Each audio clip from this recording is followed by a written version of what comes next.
Welcome to self-discoverywisdom.com, formerly known as Self-Discovery Media. On these podcasts, you're going to hear people who speak from the heart. They've taken the journey in life. Many things have happened to them, but they've changed it to happening for them. And in their strength, their courage, they've discovered their abilities and their wisdom, and they are now sharing it here with you. Do enjoy each show. We bring it to you with love and knowing that it's going to help you on your journey of life.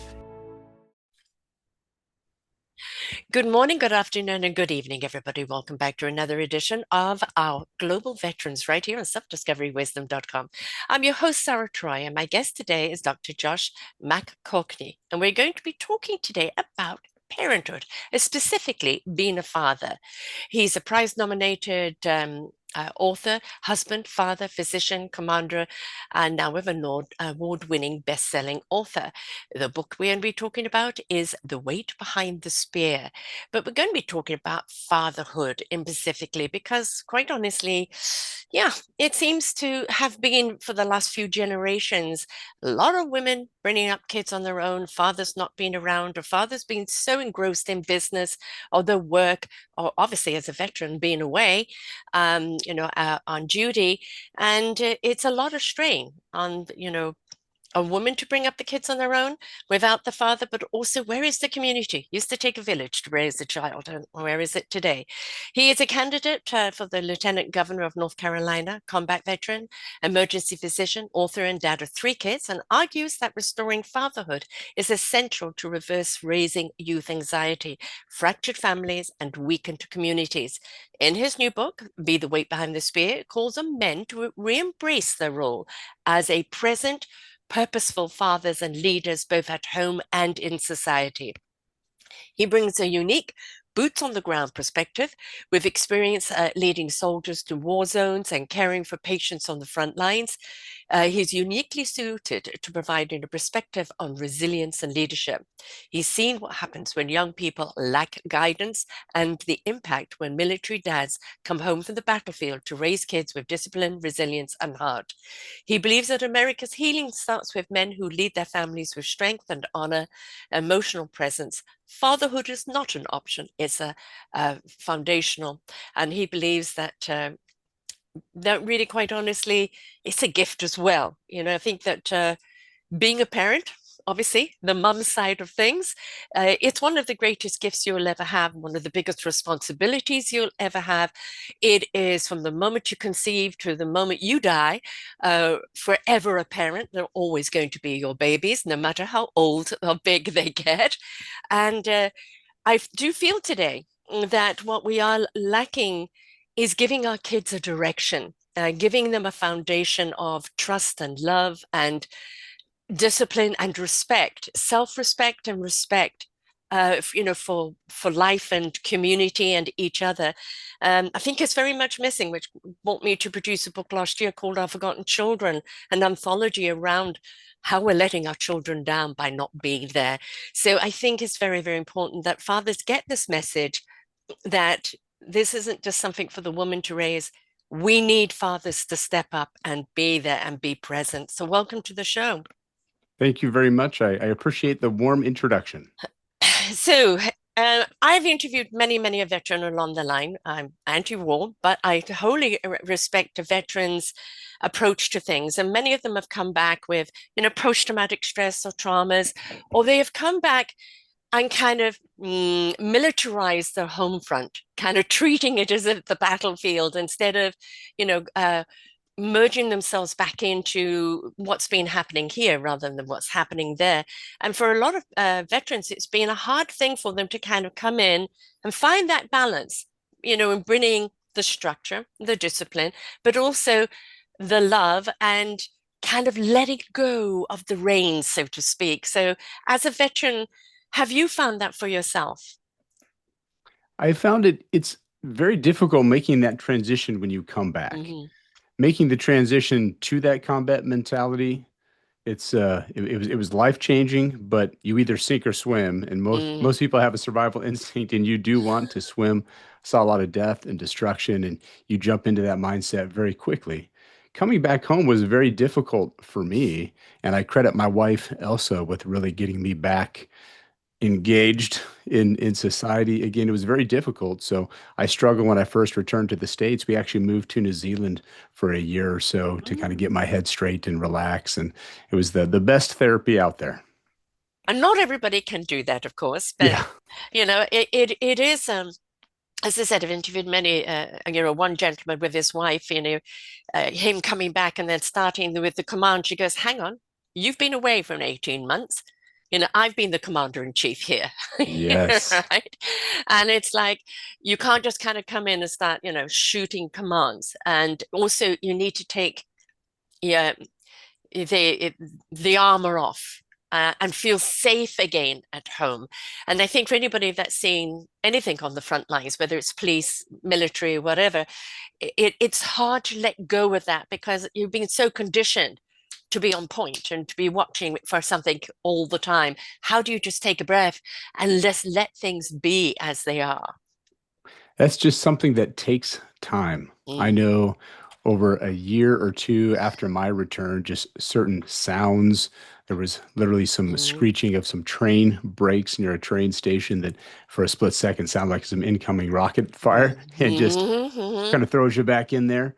But it takes a couple of years. It just takes time and the people around you, what I call the weight behind your spear. So, mm. family, friends, colleagues, those people are really important to help you get back in touch with being a regular civilian again.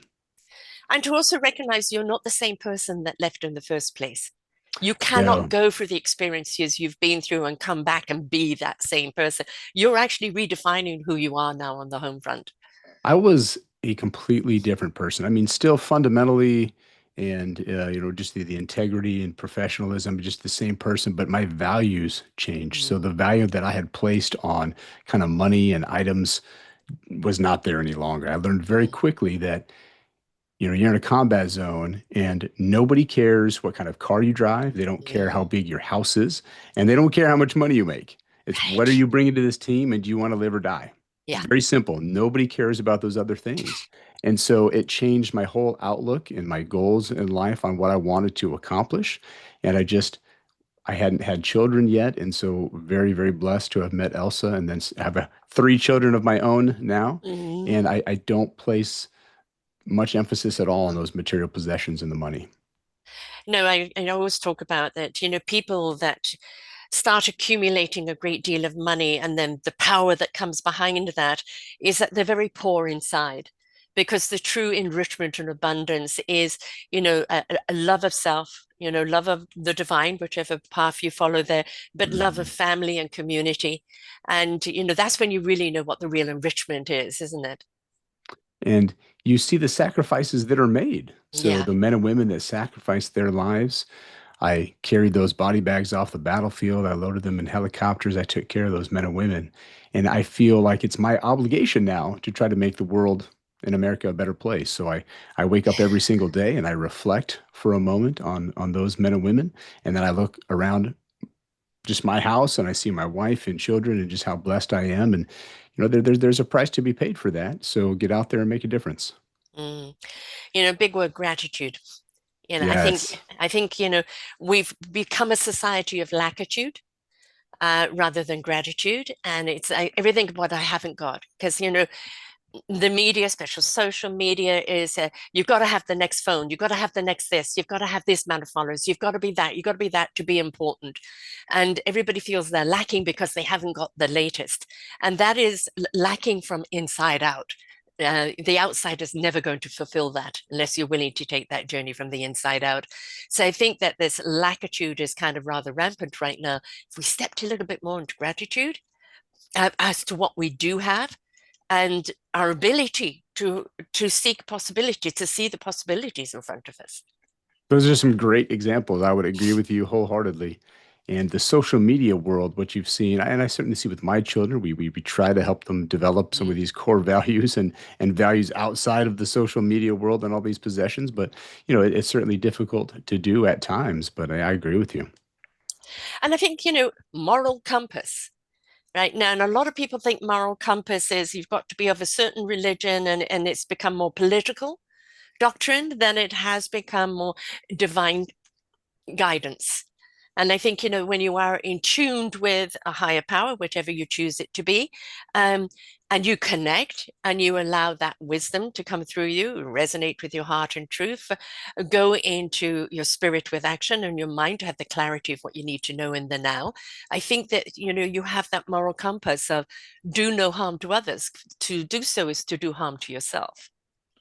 When you have that stronger faith in Mm, something higher than just mm, yourself, and you don't let your ego get in the yeah. way, and you learn from people and just enjoy the people around you, listen to people, and really trying to make that concerted effort to just make the world a better place, you're going to be so much more successful, and you tend to not be bothered as much by those outside social Mm. influences and those.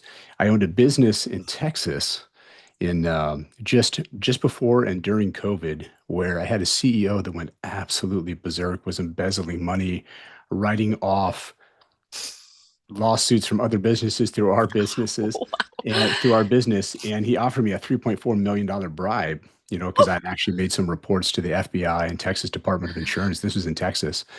And I turned it down, and he was shocked. I was like, listen, I'm a colonel in the United States Air Force. I will not compromise my integrity for a single penny.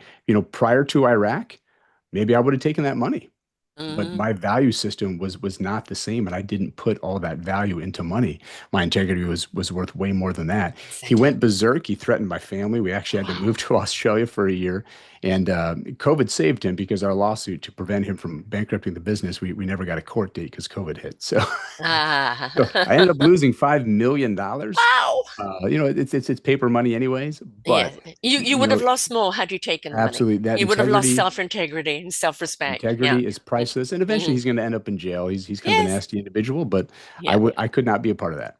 No.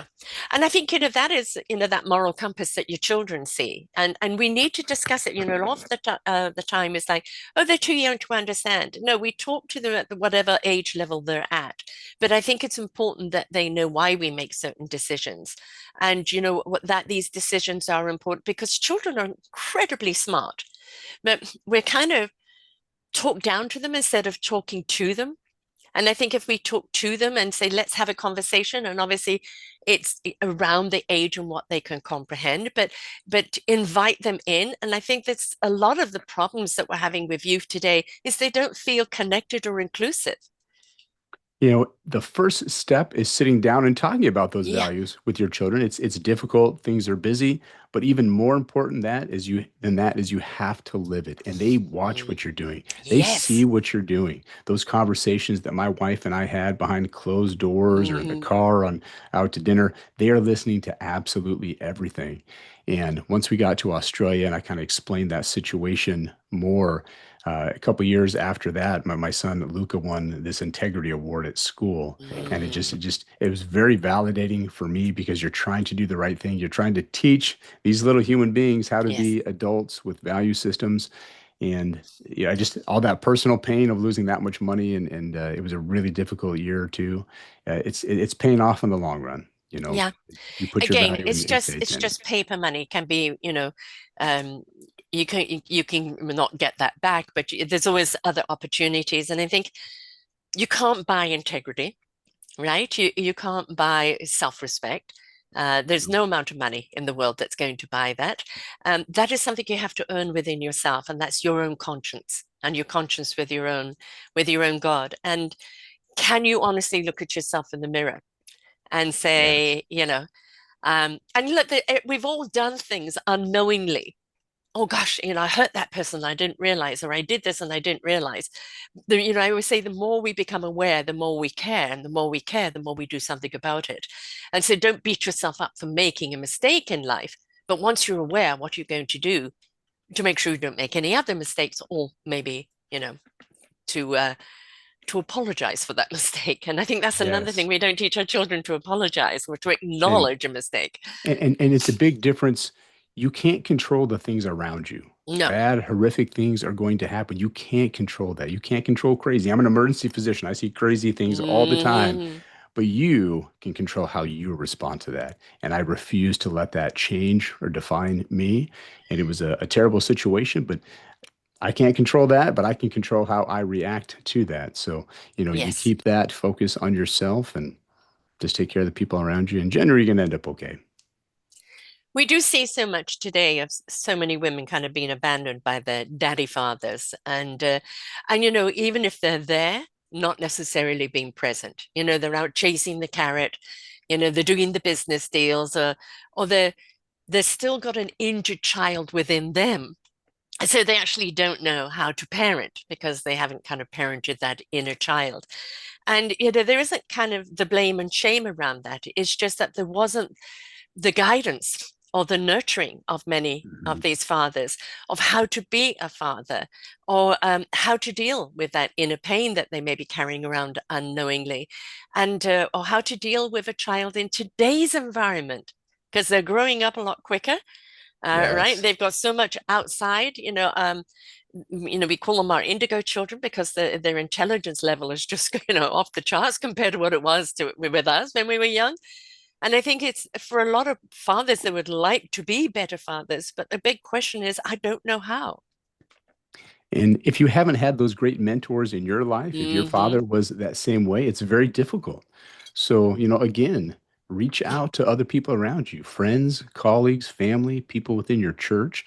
There are tons of resources out there. That's the weight behind your spear. Yeah. Be smart enough to reach out and learn and then just be open. So many men, they just don't want to talk about anything. They want to talk about Right. feelings. Shut They down, want to shut talk down. about like Yeah. how's the family doing. They want to talk about, just like mental health or their physical health. I mean, they just want to go out and golf or drink some beers, and I mean that's okay. But you know what, you get Hmm. a group around you where you can have those real conversations with and people that you can lean on. Hopefully, your partner, your wife, those things. My wife is wonderful to bounce ideas off of, and those things are really, really important. Don't let it get to your ego. Just be Oh boy. okay with listening to people. And especially a wounded ego, because then it's all about like it's a personal attack. No, it isn't. It's an observation. And with that observation, you're now again aware of how you're being portrayed. So ask yourself the question, why am I doing that? What is it that I am behaving in this way? Whom can I talk to? And if there's this whole ego shame thing about, oh, if I admit I need help, I'm weak. No, you're not. Actually, one of the greatest gifts you can give to yourself is your own vulnerability.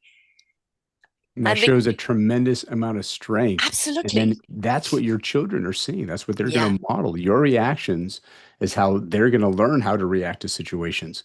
So the more open and making yourself available and just talking with other people and just admitting when you need that help, it will help your children be much more successful as well. I'm always saying on shows, do not compare and do not compete, right? Don't compare to anyone else. You are unique. What are your beautiful gifts? Who are you? And don't compete with others because it's not a competition, right? It's know who you are, become the love that you seek, become the peace that you seek. And if we stop comparing, well, such and such father is so, I can never be like him, so I'm not going to be like it at all. No, it's every single one of us has a gift inside of us that we all have an aptitude that we're so good at. How do you ignite that? How do you open that up and realize that that is the gift that you're giving your children and giving society as a whole? Yeah, what you do every single day does matter. Hmm. Everyone has different gifts.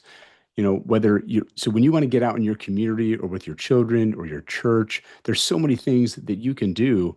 For me, like athletics. So I Hmm. coached, I did soccer, I did baseball. Maybe you don't like children or you don't want to coach. That's okay. Maybe Hmm. you just really love animals. So go Yeah. volunteer at your local animal shelter. And those animals are emotional support animals for someone and huge Hmm. mental health help. So Yeah. there's always something out there. There's so many different organizations and professions and things that you can do. Everyone has a unique talent, and that's really a gift. I think, veterans aside, or first responders aside, if people think that post-traumatic stress is only to do with people that serve, in the military or the first responders.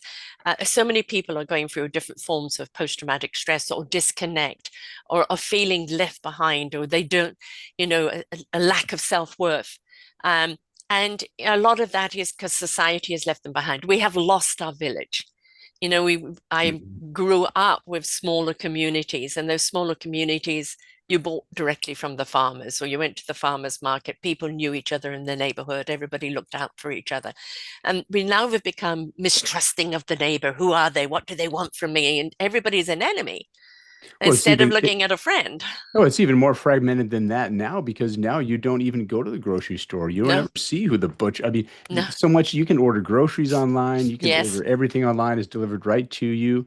You can almost go through life post COVID without ever leaving your house. yeah, If you people work at home, they hmm, don't ever work with their colleagues. Hopefully, their organizations have some type of events where they get to reach out and they yeah, just spend time with other individuals. But everything with the digital and the social media world online meetings, everything is so compartmentalized now. It's you really, we have to get back to what has made us human beings for thousands of years, those personal interactions and yes, stories and face-to-face time. That's what's going to save the next generation. mm, We can use social media. It has some positives with yeah, there, with the yep, interactions and that instant access to information. And there's you know, education and you can learn, but you can't get away from what makes us human. no, So you have to get out there face to face and get these part of some organization, volunteering, schools, churches, hmm, something. Get out there. join something.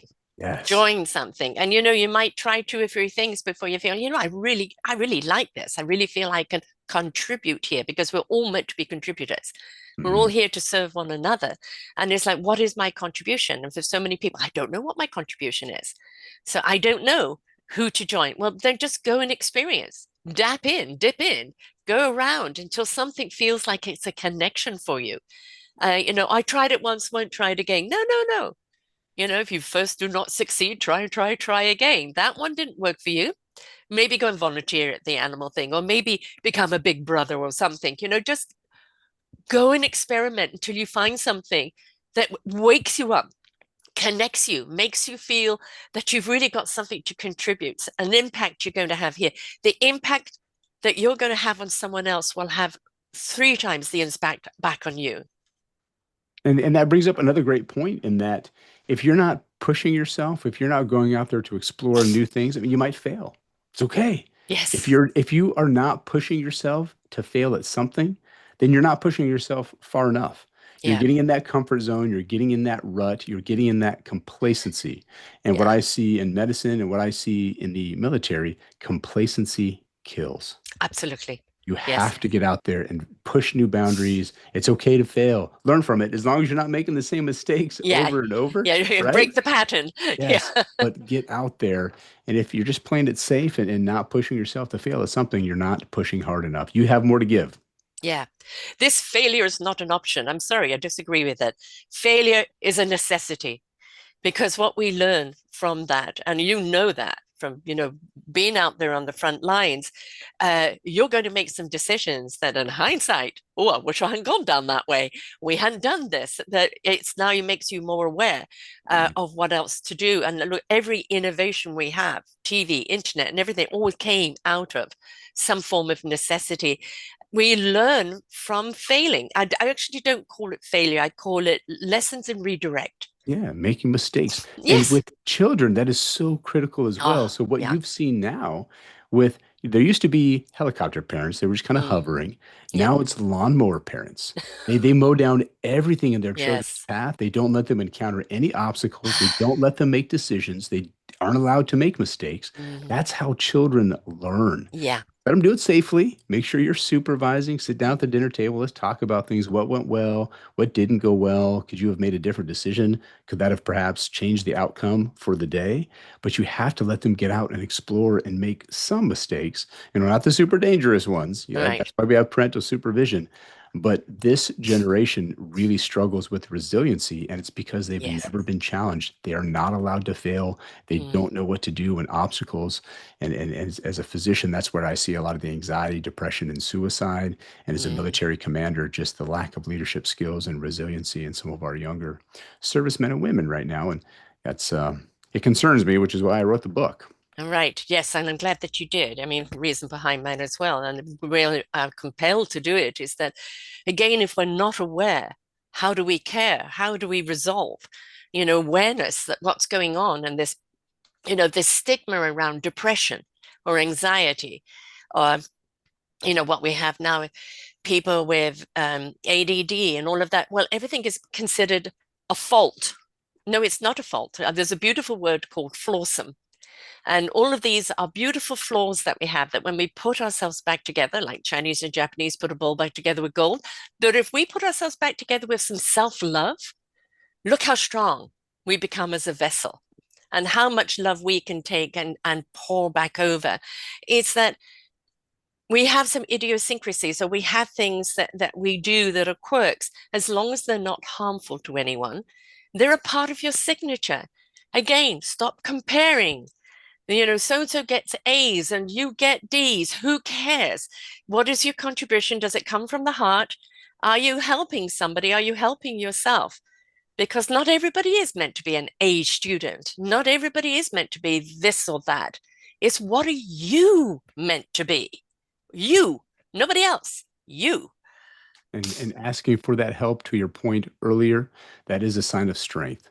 I've Yes. worked with special operations. I was medical director for PJs, Combat Search and Rescue. A lot of people are familiar with Navy SEALs and Green Yes. Berets and PJs, that's the Air Force that are part of those teams. And these are the strongest individuals that you can imagine physically and mentally. I mean, the things that they do, there's not many people on planet Earth could do that. And they're just super mentally tough. They Mm, still have suicides in that yes. population. And that is just an example to show you that the strongest people on planet Earth, everyone has a breaking point. So life happens, horrific things happen, like family, business, financial. Everybody has a breaking point.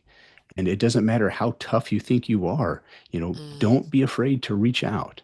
right. I'm always available. I'm an emergency doctor. If you have nowhere else to go to your emergency department. There's a licensed doctor, a professional ready to see you and chat about some of those options for you. And that's something I take a lot of pride in doing. I've been doing this job over 20 years now. Uh-huh. I always say, learn to bend, because if you don't, you'll break. Yeah. Right? We've got to be flexible, adaptable, and adaptable to new systems, adaptable to the situation. And if you're so rigid, and when we see, as you say, there's a lawnmower or helicopter parents, rigid, rigid, you got to do it my way. They're going to break. They'll either break the children, they'll break themselves, and it's like, what are you trying to prove? Who are you trying to prove it to? What is this need to clutch something so much that it's got to be this way? Because that's your issue. That's an issue that lies within you. Mhm. All right. And Or we, the parents in sports.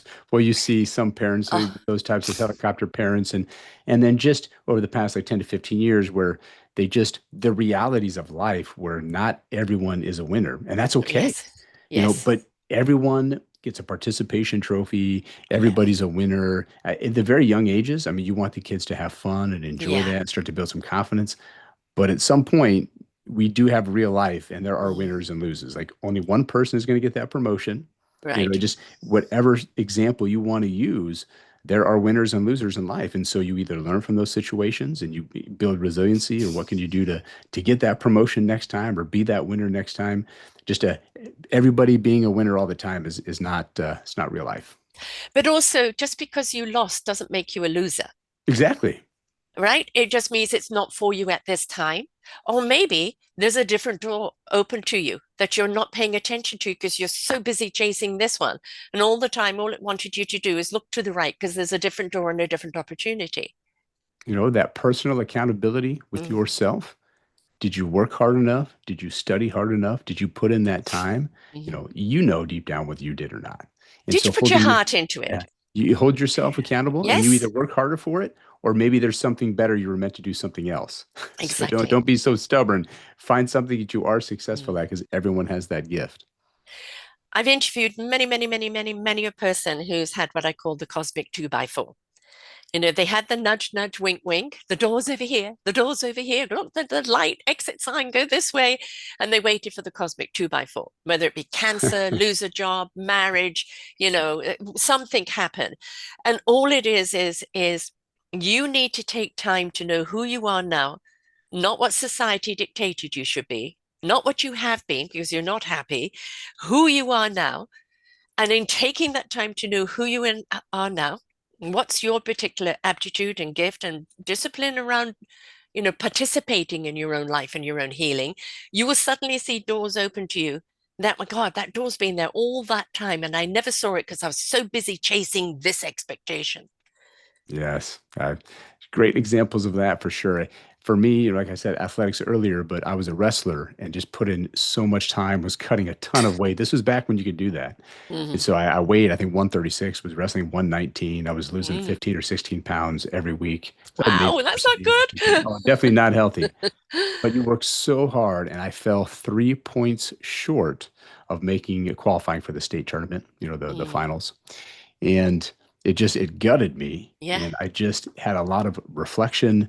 That type of failure was very hard to deal with. But it just dawned on me, listen, I'm not going to be a championship wrestler. What are my other gifts? And so I just made academics kind of my personal sport, my competition, and really pushed that. And ended up getting into medical school and have done a lot of. I was a Duke professor for a while. I Mm. had some different gifts.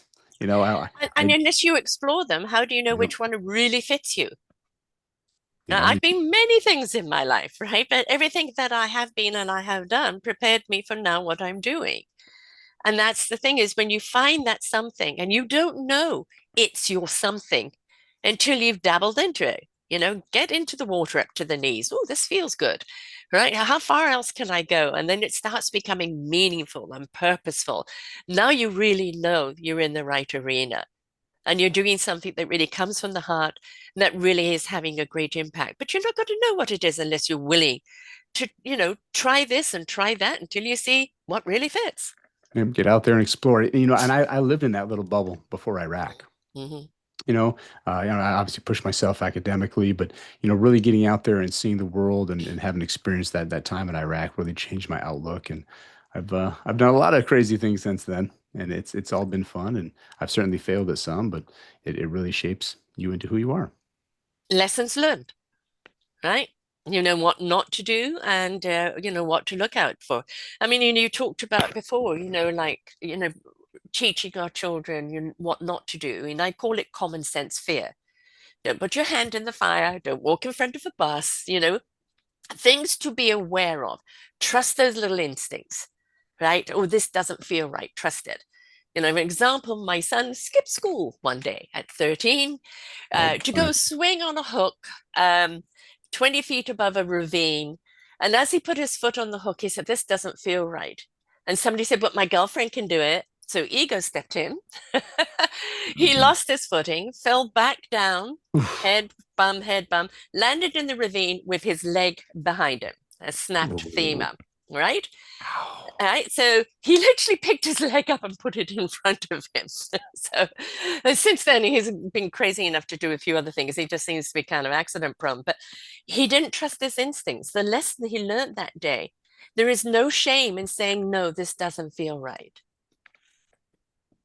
Yeah, I wish I would have. My wife didn't have great feelings about going into the business in Texas, and I learned to always listen to my wife. That's a very key component there because she could tell and she could feel that, and Hmm. I had no idea it was like that crooked and nasty, but she just wasn't comfortable with it. I should have listened to her at the very beginning. Well, don't forget these, con artists can be very charming.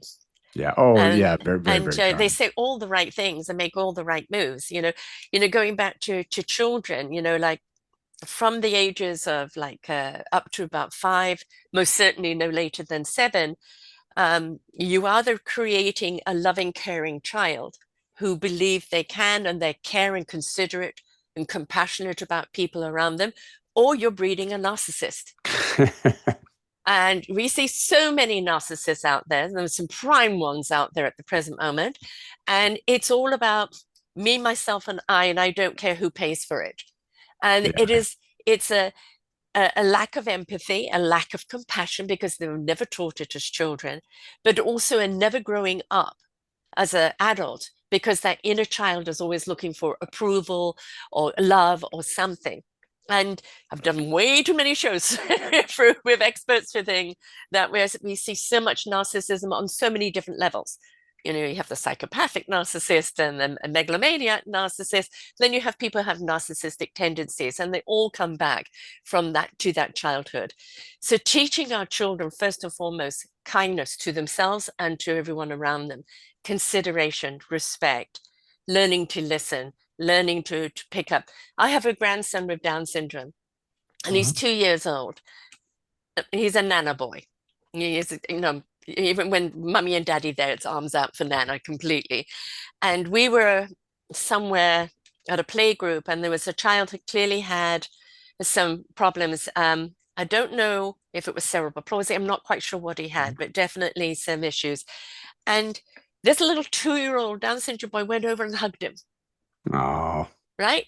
Because he knew, he kind of recognized it. And it's like, we must nurture that in our children, that kind of empathy and compassion and caring and consideration, because that is the very foundation of what humanity should be about. The that's the common best sense of fear. humanity. It is. The common sense fear. Take it with you on your exploration of life. Teach them to explore, but to pay attention to those common sense fears. This doesn't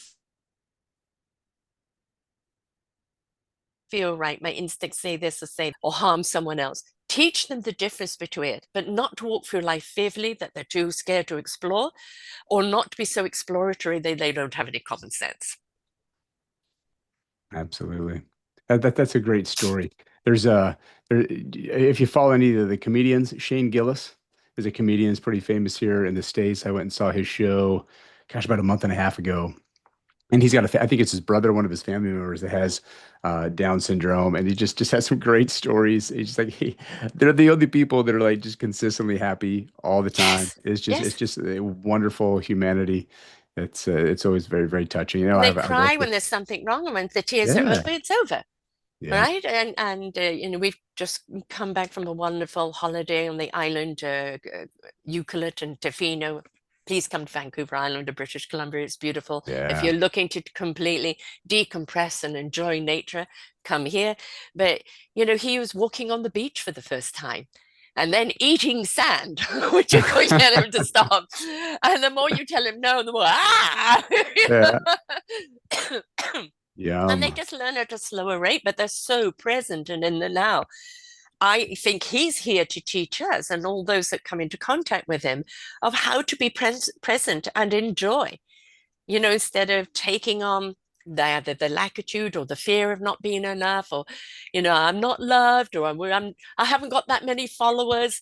You know, they're just present. Let's learn from these beautiful children. Yeah. Well, those are some great examples. So being a father, anybody can become a father, not everybody can be a father. You know, I grew up with a father, well, he died when I was 11. He was a fighter Hmm. pilot, a squadron leader, and at 40, he had a heart attack. And foolishly, they told him, "You've got 3 months to live instead of change your lifestyle." He lived Wow. 4.5 years, but you would have thought he was a racing car driver and a pilot. You would have thought that he was out in the battle because he went out there. Come on, death, come and get me. Right. So, and it just became somebody very different at the end. And it was a shame to see that instead of my brother had a heart attack later in life. It turned out to be a defective heart, but he immediately changed his life to veganism and walking and taking on less stress Yeah. and changed his life completely. This was back in the 60s for my dad. So, of course, you know, they didn't know much and everything was either life or death. You know, there wasn't any other option. But looking at him, because as I said, I was 11, but I was getting to know him and realizing he'd become disconnected from my mother, that he was still carrying trauma. Because we know when they came out of the war, British, step up a lip, man. Get on with life. Don't carry it with you.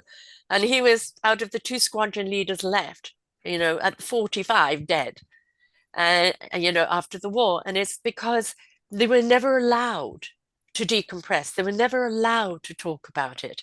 They were never allowed for someone to say, it's okay, just cry, let it out.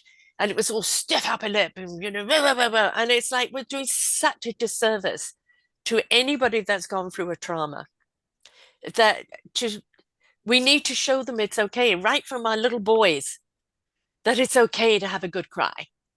Of course, of course. And so was your father, was he a World War II veteran? Yes. So he was a British aviator? Yes, he was a squadron Oh, leader. He flew the Spitfires. He would go in at oh night and my rescue all goodness. the spies at night. And So uh, literally the battle for Britain. Like, yes, oh, I'm a huge history buff. Obviously I'm mm, military myself, and always have had a tremendous amount of respect. Winston Churchill just never before has like an entire country like owed so much to so few. And it just, yes, wow, that's yeah. some fantastic history. Yes, and of course, at first, the RAF were very selective of who could be in there, and so Mhm. he was on ships, and they all sunk. So, and then the Battle of Britain came about, and then they needed pilots, and actually, he went to Florida to learn to fly, and he flew every single plane, um, and then became the squadron leader for protecting the bombers, but also would go in stealth at night to get a few people out. We're never taught much about it at all, and which is really, I'd love to know more, but So you much know, history. it's history lost there. Unless I can get hold of his records, which I would love to do, but I don't know how to. But Yeah.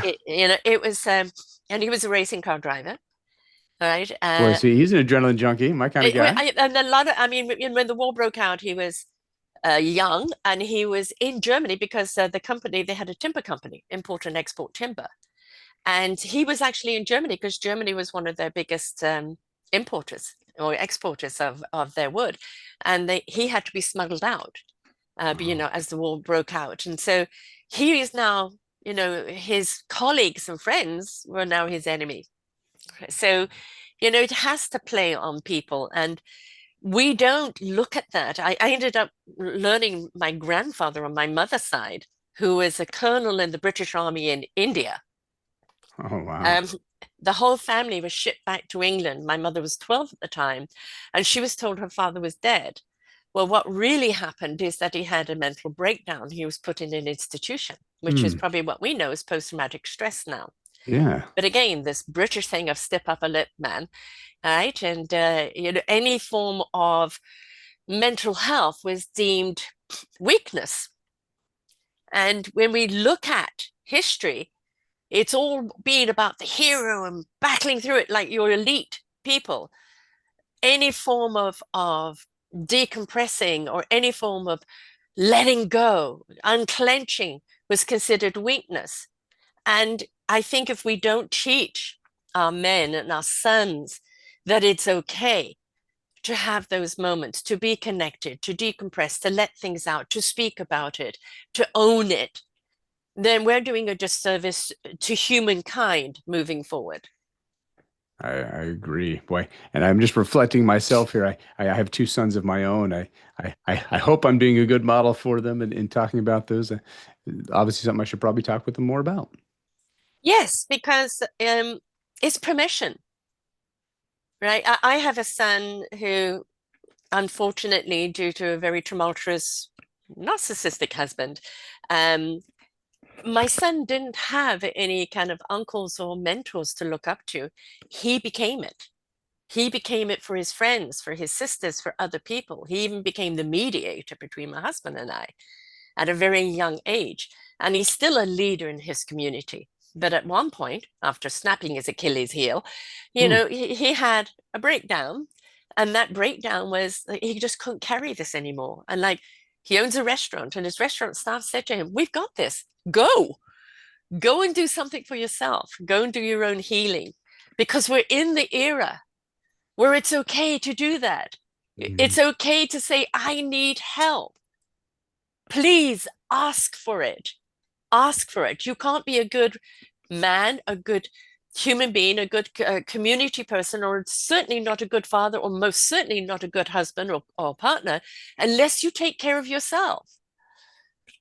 Yeah, those are really important. And when you model that for your children, they Mm, see that for themselves as well. So yeah. you do have to make sure, like, just when you're on an aircraft, and the Yes. first thing they tell you when there's a depressurization in that cabin, Yep. you got to put on your mask first, and Yes. then you can get to the children because if you are worried about them and you pass out, like you Yeah. can't take care of any of them. So Right. you just make sure you got your own mask on there first, and then take care of everybody else. Yeah. We need our fathers, but we need our fathers to not be macho. It's not about the gun slinging and the Wild West, the burgers and the beer. No, we want to know we can have a conversation with you. We want to know we can cry in front of you. We want to know that you actually care what I'm feeling and not, you're a sissy. No, please take down the facade Yeah, and and even be a better, human. yeah, you can still do those things. I grew up Yeah, in rural Western Nebraska. exactly. Yeah. Shoot a lot of guns. They do some hunting and do enjoy some beers, and you can still cry. Yes. Okay, you Yes. can still talk about things and talk about your feelings. You can do all of them. You can do both. And you need to, because that's the balance of life. We have to release things. And, I think it's also this again stigma with, a lot of it, more my generation, but it's still happening. We still see this. And I don't know what name it is for, you've got the helicopter and you've got, as you said, your lawnmower. But what about the parent that, and my ex-husband is Chinese. So you see this in the Chinese and Japanese, yeah, Asian thing. You must have A's. Yeah, you will not have a summer holiday. You will go to summer school and you have got to be a student. You've got to be the top of your class. Otherwise, you've dishonored me. You've let me down. Oof. Um, that pressure that we see on our children for that is that all they see is unless I accomplish, I'm not worthy. What impact does that have on that child, girl or boy? Yeah. Wow. I mean, nothing wrong with having those lofty goals, Yeah. and that's great if you can attain that. But as long as you're pouring your heart and soul into that and doing your best, Yes. he's going to be okay. All Yes. right. And it's okay if you've lost that one because Mhm. it isn't a competition. It's that what did you gain? You're the winner. You don't have to win everything. You just have to be the winner by what you've gained on your journey of life. Yeah. It's changing that definition of winning. It's all Yeah. about perspective. Yes. What is winning for you? Your winning is going to be completely different than another individual. The skills, the gifts, everything is different. There's other things that make you happy. We are not all the same person. So you And just have oh, to how have boring we would be. bring that perspective. That what is winning for you? Yes. We have too many what I call humanoids. People like drone-like, just going through life robotically, disconnected, not connected to anything. And it's so sad to see because that's what makes us so human, our emotions and understanding what our emotion is in the moment, not becoming emotional over our emotions, but understanding why is this emotion here at this moment? The happy, the sad, the mad. What can I do about it in this moment and acknowledging it? What am I meant to do with it? It's not about stepping into the trauma or the drama and becoming emotional over it, but being free to know we can have these emotions without stigmatization or persecution. There's like those computer, if he, like my son, I'm trying to learn. I used to play some video games when I was much younger. I haven't for decades now, but getting into some of these computer-based characters that are Mm, just trudging through. yeah. Everyone has unique intricacies and just the emotions, things that they enjoy or dislike. That's what makes us all unique and Yeah. different. And once you get to know people and you open yourself up and let people know about those and just that's how you build kind of a strong community and really start to care about people. Gosh, we need to do more of that. In your line of work, and especially in your past line of work, I feel we are seeing far more male depression than we ever have before. And I think it's there's so much overwhelm. There's so much expectation, what you should be, rather than what you are. Do you find that you see a lot more of that today? As far as you will see some you see more in the media and like certain groups that really try to push men down, and they use that, they throw around that term toxic masculinity, and we definitely have seen examples of that, Mm. Oh, but yeah. not all masculinity is toxic. Right. We do need that as a society. That's who we are as people. Those fathers that want to step into those roles and be the hunters, and Mm. some of them are adrenaline Providers. junkies and just Yeah. providing. So, there is that element that we do need, because unfortunately, we've seen many, many examples, throughout mankind, just in history, there's just bad people out there. So Yeah. you look at like Hitler in World War II, you need those warriors. You need Yeah. those men to step up when, just certain situations arise. You can't squash that completely.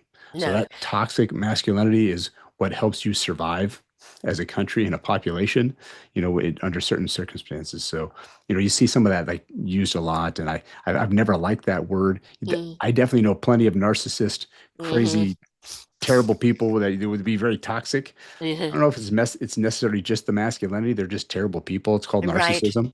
Okay. Yes, yes. So they're Yeah. completely different things. So Narcissism on yeah, steroids. just being Yeah. a man and being masculine is Yeah. not toxic.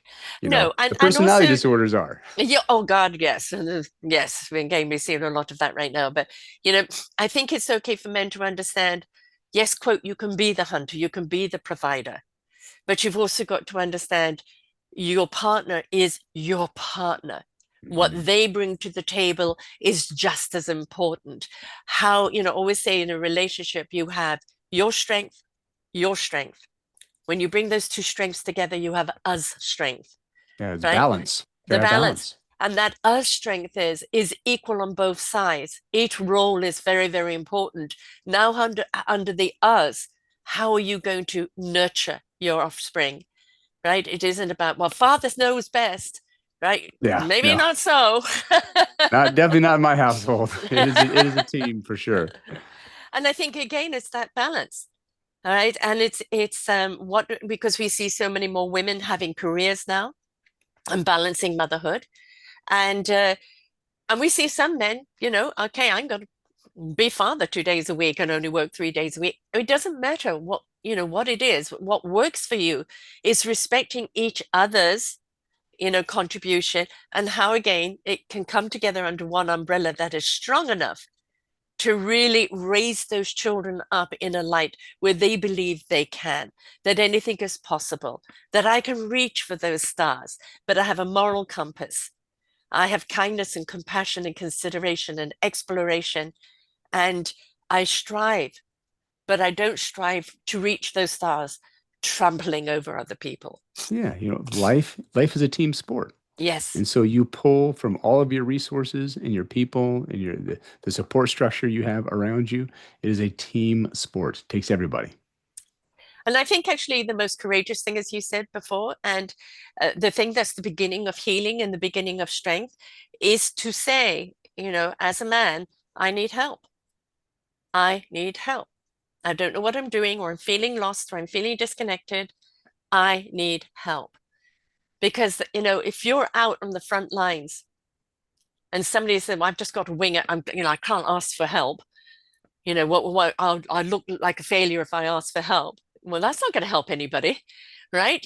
One person asks the other for help. I need help here, I need help there, and you're there for each other. So why can't we be back on the home front, Yeah. right? So I think it's very, very important. So the book, um, who are you targeting specifically? So for anyone that's getting involved with this younger generation of Americans, our best resources are people. So Yes. teachers, coaches, volunteers, mentors, families, and even business leaders. They oftentimes overlook their role in all of this Mm. until these kids come looking for jobs. Yeah. And they're like, oh boy, this is my problem. So anyone that's getting engaged with this generation so I've called them the COVID generation. This is the Mm. second half of Gen Z.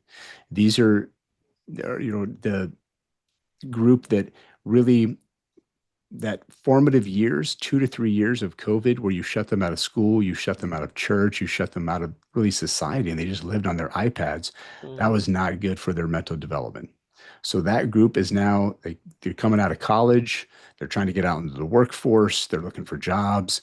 Anybody that's dealing with that group, this is going to help us make sure that that entire generation is successful.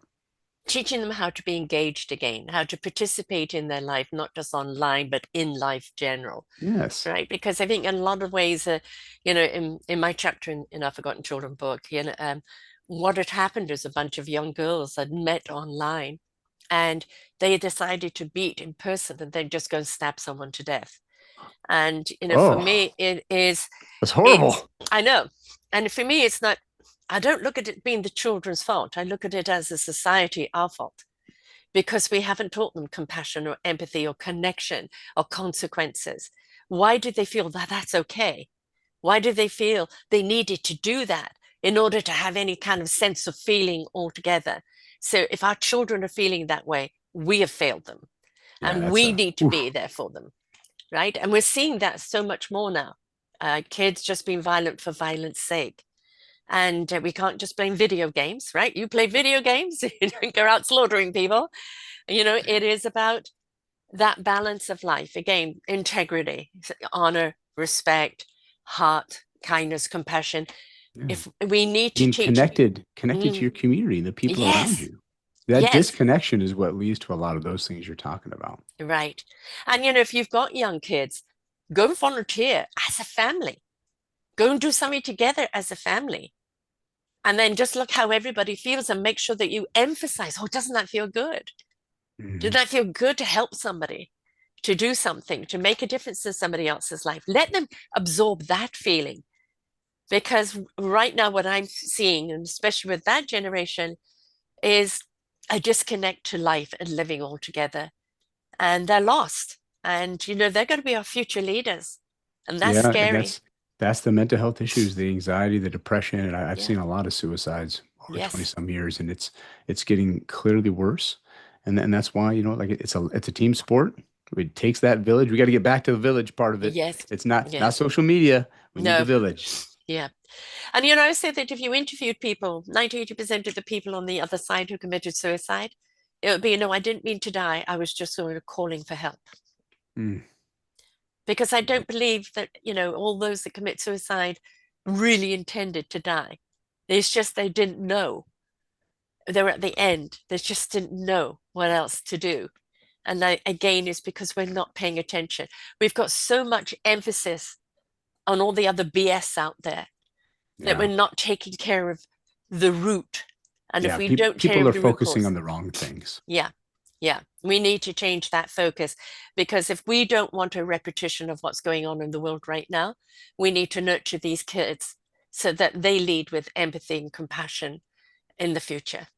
Yeah, I do have to retire at some point. We got to Mhm. hand the keys over Yeah, to them, and the more successful they are, the better for everybody. everybody. So, Mm. everyone has a gift to give. Everyone has a certain set of gifts. Please get Yes. involved in your community in one way or another, and that's helped Mhm. this generation be successful. And stop looking at each other as the enemy or somebody's out to do you bad. Yeah. You walk down the street and say, good morning, good afternoon, nice day, isn't it? Just say hello. When you're in line at the grocery store, don't look at the cashier as somebody just like a droid. How are you doing today? How's it going? Engage, please. One of the biggest fundamental things in my 70 years of life that I know is lacking with people is that sense of engagement. Does anybody see me? Does anybody care? Let's start caring and seeing each other and interact. Yeah. Need more of that. We need a lot more of that.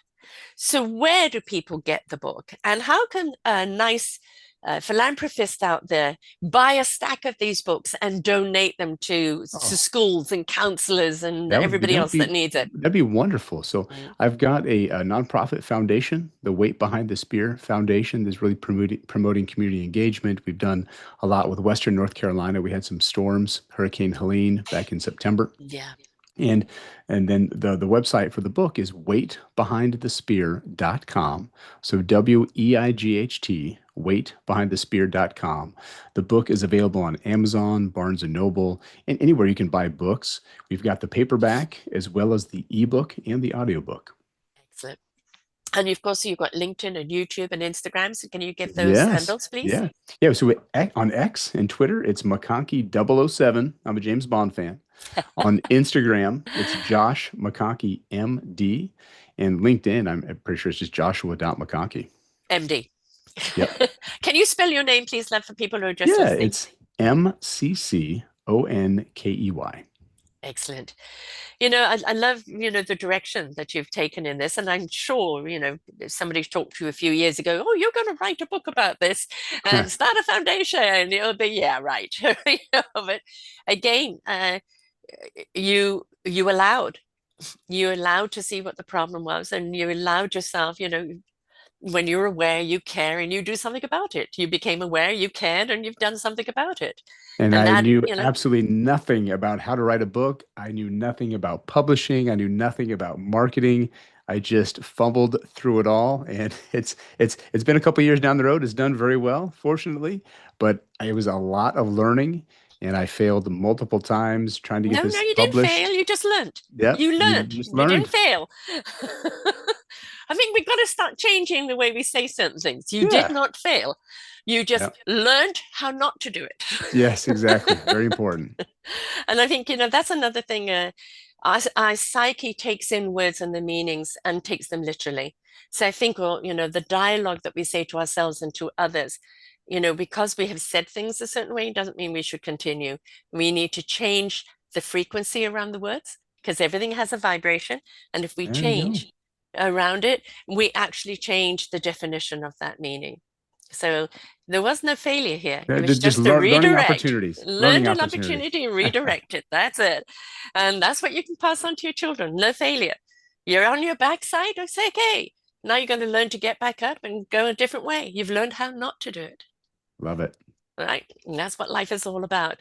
So yeah, thank you for stepping into like I'm aware this book is needed and just doing it and not going, well, I'm not a professional. I'm not a this, I'm not a that. It's like, okay, I'll just fumble through it because it's meaningful and you need to do it. You listened, you learned, and you applied. So thank you for doing that. And if you are a person out there that, feel that you would like to donate these books to your local school, to your counselors, to your sports teams, please, buy a number of them and donate. Make great Christmas presents. A book keeps on Yeah. giving, right? They So, can they can email me direct. I can buy them at wholesale through Ingram right. Spark. I'd be happy to even donate some myself. If they email me at josh@joshmcconkey.com, so at JOSHMCCONKEY, I would love to get more of these books into people's hands. Exactly. There's a reason behind the book. It's not to become the next J.K. Rowling. It's because you've got a message, and that message needs to Yes. be learned. And we need to be out there supporting that message. That's what it's all about. So thank you for writing the book. Thank you for sharing here today. And, may it gather more momentum because, again, we've got to bring that awareness. And once we've made people aware, we've got to give them some options of what to do, right? And they may come up with more options. Yeah, that sounds great, but I'd also like to try this. I'd also like to try that. But again, when you're aware and you care, the solutions start coming or you look for them. And that's the important thing. You're setting people up on the right path. It's great. Thank you, Sarah. Thank you so much. So for everyone out there, you may have passed your time. My kids are all in their 30s and 40s, but I've got 2.5 grandchildren. We've got a society out there of children right now that don't feel connected. They are lost. They just don't know which way to go, especially in a world that's so turmoil at the present moment. The universe gave me a saying some years ago. I'm going to shake you up to wake you up for you to step up and change it up and grow up with a higher consciousness, grow up as a human race.